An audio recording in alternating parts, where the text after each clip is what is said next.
Welcome back to the channel, y'all. I'm Scotty G, back at it again.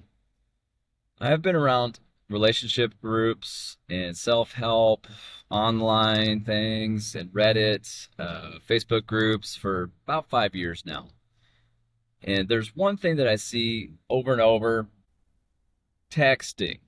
Texting big text walls or big messages that literally take two screenshots to post.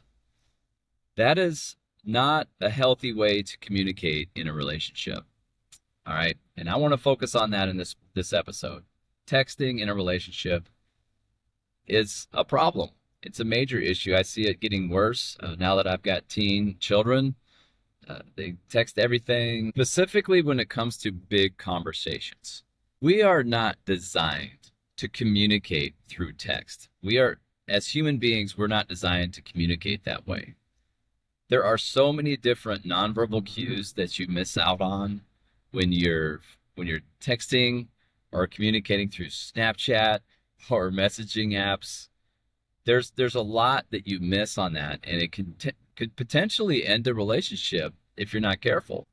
So some of these guys that I've seen online, they'll say a message, basically laying out with his wife that they're not having sex, or they're not communicating very well. She's disrespecting him, and it'll just go on and on and on and on, and just emotional vomit, literally 3 pages long. And at the end of it, they'll ask the group, "Should I text this?" Question mark. And if you have to ask that, no, don't text that. Don't send that to your spouse or your girlfriend or your fiance or whoever you care about. If you've got a big, long conversation like that you submit in text, well, you've got communication problems. That's the number one problem. All right. It goes for guys and gals. I've seen it both ways. So why is this a problem? Okay, that's the question I need to ask y'all to think about, and I'll go over a couple of points here. Tone of voice is the big one. When you text somebody or you email somebody, it's very, very easy for the person that gets that message to take it the wrong way. Even if you're joking, even if they know you're being sarcastic and you're not being serious, sometimes they can take it the wrong way. For instance, YouTube comments. Okay, the YouTube comment section is just full of people that are not invested emotionally in the content creator, and they will lash out. You don't have that human connection where you're actually looking at somebody face to face, and you may say something in text form that you would never have said face to face, eye to eye. I wouldn't exactly say the YouTube comment section is a functional way of communicating as human beings. Even though here lately, the comment section of my content has actually been pretty good. But for the most part, generally speaking, it's a cesspool.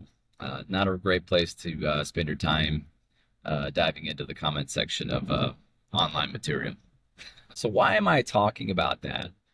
I'm a Gen X guy. Okay, what you see is what you get.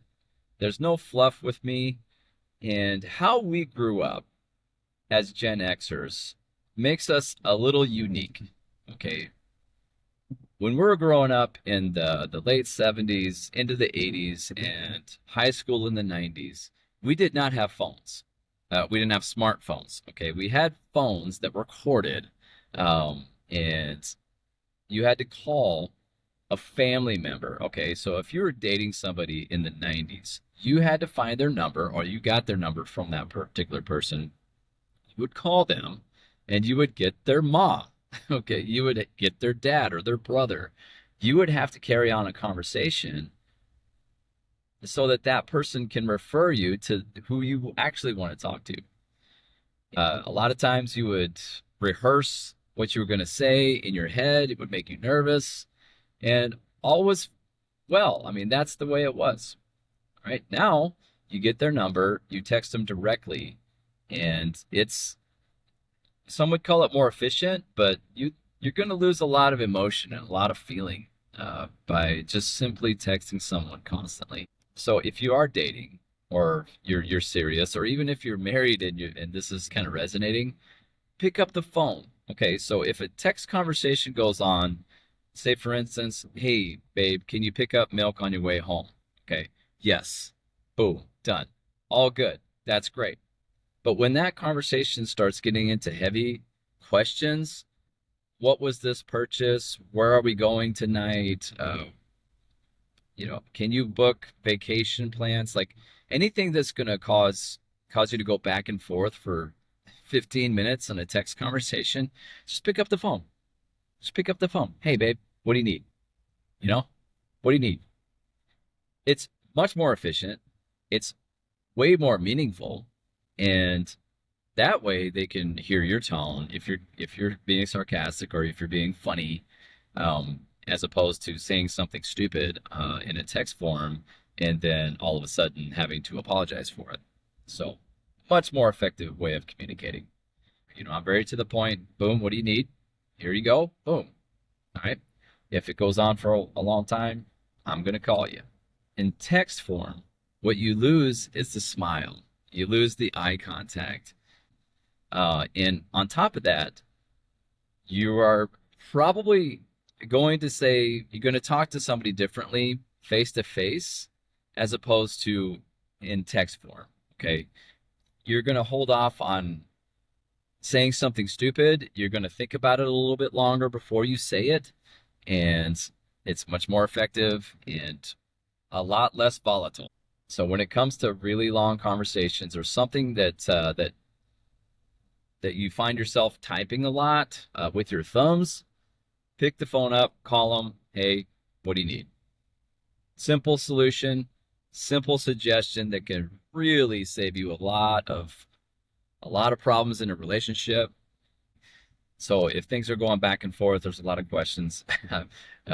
Incoming call by Scotty G. All right, that's going to happen. One other little piece of advice that I've actually picked up on here in the past 6 months or so, when it comes to conversations with friends, parents, like my kids as friends, or like if I have to text somebody else's wife or their mother, somebody else that's involved, it's very, very easy for something to be taken the wrong way. You could get yourself in a situation where you could possibly get accused of being inappropriate. I just tag my wife. Okay. So if I tag the mother of one of my son's friends that he needs to be picked up, or I'm picking up their kid, what I'll do is I'll tag my wife in that conversation. Saves you a lot of headache, eliminates a lot of question marks. That's just something I've been doing personally the last 6 months. I highly recommend that for many of you, especially guys. It's very, very easy for a text conversation to be taken in the wrong context by someone else, okay, including your spouse. So that's my 2 cents. The number one thing I wanted to get across in this episode is avoid long text conversations that are really heavy, especially when it comes to your relationship. That is not the proper way to communicate with your lover, with your person.